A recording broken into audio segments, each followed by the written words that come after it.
wabarakatuh. Ketemu lagi di channel aku, Jisa Yuki Yuki. Di video kali ini aku mau share tentang perjalanan aku ngobatin jerawat. Jadi hal-hal apa aja yang aku lakuin dan yang enggak. Terus kayak mau ngasih tips aja ke kalian dalam ngobatin jerawat. Apa sih yang harus dilakuin sama apa yang enggak. Jadi kalau yang kalian penasaran, keep on watching. Langsung aja mungkin ke tips dalam ngobatin jerawat. Kalau ke aku pribadi ya kayak diterapin. Pokoknya tetap ya cuci muka itu harus rajin ya. Seenggaknya kalau misalnya kayak agak lupa tetap harus dibersihin aja udah habis make up gitu. Itu ya untuk kebersihan, pertama membersihkan muka. Terus hal yang aku lakuin tuh kayak ngejauh-jauh dari kaca. Kenapa harus ngejauh-jauh dari kaca? Karena aku tipikal orang yang kayak tangannya tuh gatel kalau misalnya ada jerawat gitu kan. Jadi kalau ada kaca gitu di samping terus sambil nonton TV gitu, terus kayak penasaran aja kayak ngelihat kaca. Terus kayak kalau misalnya ada jerawat yang mau mateng gitu kan, kayak greget aja pengen mijit gitu kan. Terus akhirnya udah selesai gitu bakal jadi kayak kita tuh kayak ketagihan nyari jerawat-jerawat yang kayaknya bentar lagi matang dipijit-pijit. Dan itu kayaknya apa sih, kebiasaan buruk ya, itu nggak boleh gitu, jangan sampai. Karena kalau misalnya kita punya jerawat terus dengan kita memencet itu keadaan jerawat makin parah gitu, bukannya sembuh. Pertama untuk jerawatnya bakal jadi meradang, terus kedua untuk bopengnya itu paling lama untuk nyembuhin bopengnya gitu. Udah jerawat itu, ngobatin jerawat itu susah, harus jerawatnya dulu dimatengin, dikempesin, diilangin dulu, terus bekas-bekasnya dulu diilangin, terus akhirnya kalau ada bopeng itu kayaknya jadi nambah-nambah waktu kamu untuk memperbaiki muka kamu yang jerawat. Itu pokoknya jauhin ya tangannya ya sebisa mungkin, jangan gatal. Terus ya kalau yang gatal tuh pasti kayak ya bakal nyandu, jadi makanya dihindari untuk deket-deket sama kaca.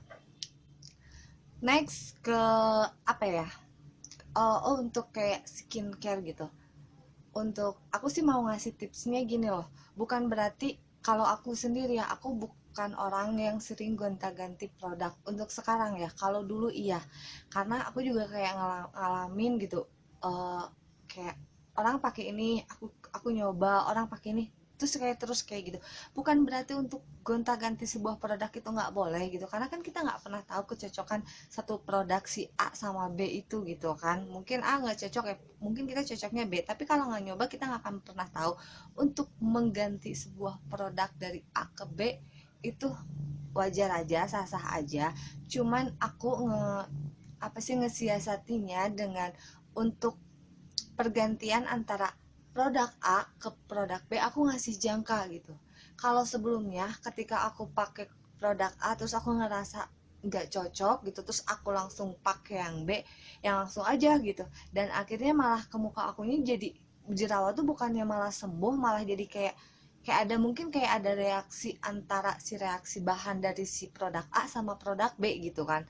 Nah pertama sih aku juga nggak tahu gitu, pas rada lama gitu aku nyadarin, oh iya gitu. Jadi kayak ngejarakin, dan akhirnya aku ngejarakin ininya dengan cara, maksudnya kita habis produk A itu mau udah barangnya habis, atau misalnya masih ada tapi kita ngerasa malah pakai produk itu jadi breakout atau gimana gitu, aku ngebiasainnya untuk kayak ngenetralin muka.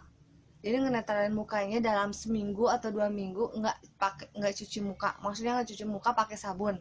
Jadi aku pakai air aqua gitu. Karena kenapa, jadi si mukanya tuh jadi dari dari reaksi bahan dari produk A itu kan kita ada reaksinya tuh ke muka, jadi ada istirahat dulu sejenak baru kita masuk produk baru. Karena tipikal muka aku tuh kayak muka yang susah untuk nerima sebuah produk baru, jadi benar-benar harus adaptasi, entah itu skincare atau misalnya make up gitu, foundation. Makanya kayak banyak banget gitu produk kecantikan apapun yang pengen nyoba, cuman aku nyadar diri gitu karena muka aku nggak gampang untuk nerima sebuah produk. Jadi aku untuk kayak ngetester gitu, kayak jarang-jarang dulu ngeliat-liat dulu gitu. Terus ketika pakai juga nyobain dalam seminggu itu ada reaksi apa ke muka aku gitu. Karena kalau misalkan nggak kayak gitu tuh kayak nggak kekontrol gitu, kita nggak akan pernah tahu produk apa yang nggak cocok di muka aku gitu. Itu terus sama apa ya, kayak sehari-harinya aku mencoba untuk mengurangi memakai make up berlebihan. Karena apa?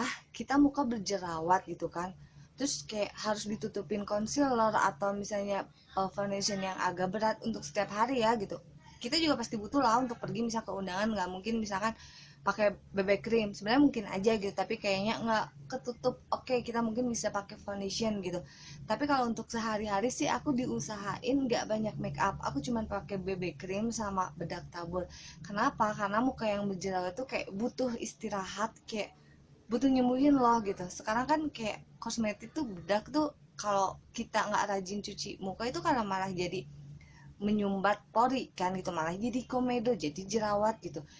Jadi untuk sehari-hari sih pakainya yang ringan-ringan gitu, yang ya udah nggak usah pakai concealer. Terus seandainya si BB cream atau foundation itu nggak nge-coverage ya nggak apa-apa, toh kita emang jerawat gitu kan, daripada harus kayak maksain setiap hari gitu ditutupin biar nggak kelihatan jerawat tapi malah si muka kitanya malah jadi meradang gitu kan, kayak lebih apa ya, kayak lebih repot aja gitu. Jadi untuk diusahakan untuk sehari-hari sih nggak banyak make up ya. Kalau kamu udah cocok cuma pakai sunblock aja gitu ya lebih baik gitu, lebih bagus gitu nggak pakai BB cream. Tapi kalau misalnya pengen agak sedikit menutupi ya coba pakai BB cream gitu ya, kayak gitu aja.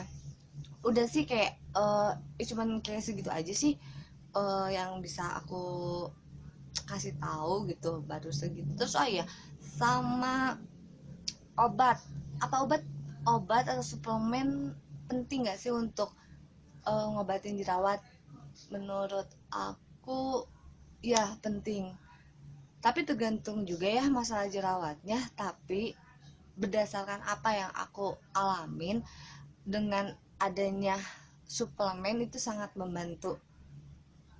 Kalau antara milih obat sama suplemen, kalau obat sih kayak lebih detok, aku kayak kurang suka untuk reaksi detoknya karena kayak malah ngeluarin kayak nambah parah gitu ke akunya, jadi nggak pede gitu.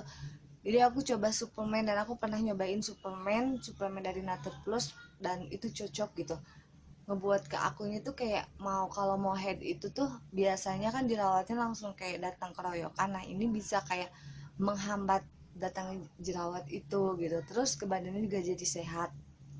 Next mungkin aku bakal ngebahas khusus tentang suplemen apa aja yang pernah aku pakai, terus kayak ya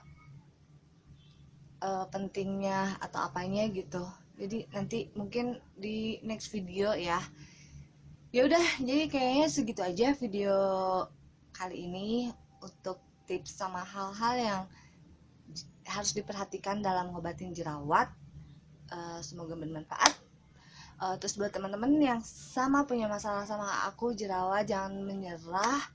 Pokoknya untuk ngobatin jerawat tuh harus ekstra sabar, nggak ada sesuatu yang instan. Pokoknya ya terus aja gitu, tapi tetap aja harus menjaga gitu semua hal gitu, kayak pola makan ya gitu, kayak pola makan, pola tidur gitu, itu juga tetap harus kita jaga gitu. Terus kayak stres, eh, kan ada maksudnya apa ya, kalau kita jerawat nggak boleh stres karena stres itu bisa menimbulkan jerawat, sedangkan jerawat malah nimbulin stres, jadi kan kayak bingung ya gitu. Jadi kayak kita happy aja lah kalau misalnya kita yang berjerawat terus kayak dibully gitu, udahlah jangan dianggap gitu, karena ya apa ya, kalau misalnya kita dipikir malah jadinya stres gitu. Untuk makanan juga kayak makanan, kalau sebenarnya kan kayak makanan kayak cocok-cocokan juga, ada yang nggak, ada yang alergi telur, kalau misalnya makan telur jadi jerawatan, makan pedas kayak gitu kan. Aku senang pedas. Terus ya kalau kerasanya kalau misalnya sering berhari-hari bukan berarti nggak boleh makan pedas sama sekali gitu ya. Kalau aku sih mikirnya ya aku punya jerawat terus aku nggak boleh makan pedas, sedangkan aku suka banget makan pedas gitu. Masa sih harus nyiksa diri sendiri nggak makan pedas gitu gara-gara jerawat? Emang sih lebih baik, cuman uh, ya kayak jadi malah jadi kayak apa ya, nggak bisa bebas gitu. Kalau untuk makan sih aku bebas aja, cuman dibantu sama air. Tapi kalau misalnya ada menu gitu, ada makanan yang kayak oh bikin alergi, ya aku kayak ngehindarin untuk makan itu. Tapi bukan berarti nggak makan sama sekali, tapi tidak makannya selama berangsur-angsur dalam setiap hari kayak gitu, kayak Indomie gitu. Indomie yang apa namanya, yang punya energi punya alergi, misal kalau makan Indomie sering terus kayak jerawat, ya lebih baik kamu ya sekali-kali lah, bukan nggak boleh ya gitu. Ya tetap aja kan kita juga butuh makan enak lah, walaupun ya katanya Indomie ya maksudnya nggak sehat atau gimana, tapi ya tetap lah gitu kayak makan pedas. Udah gitu kayak pola tidur, ya pola tidur juga membantu. Pokoknya banyak sih ya hal yang mempengaruhi gitu. Pokoknya ya intinya gitu aja deh. Ya udah segitu video dari aku, semoga bermanfaat. Jangan lupa like, comment, and subscribe. Sampai ketemu lagi di next video. Assalamualaikum warahmatullahi wabarakatuh.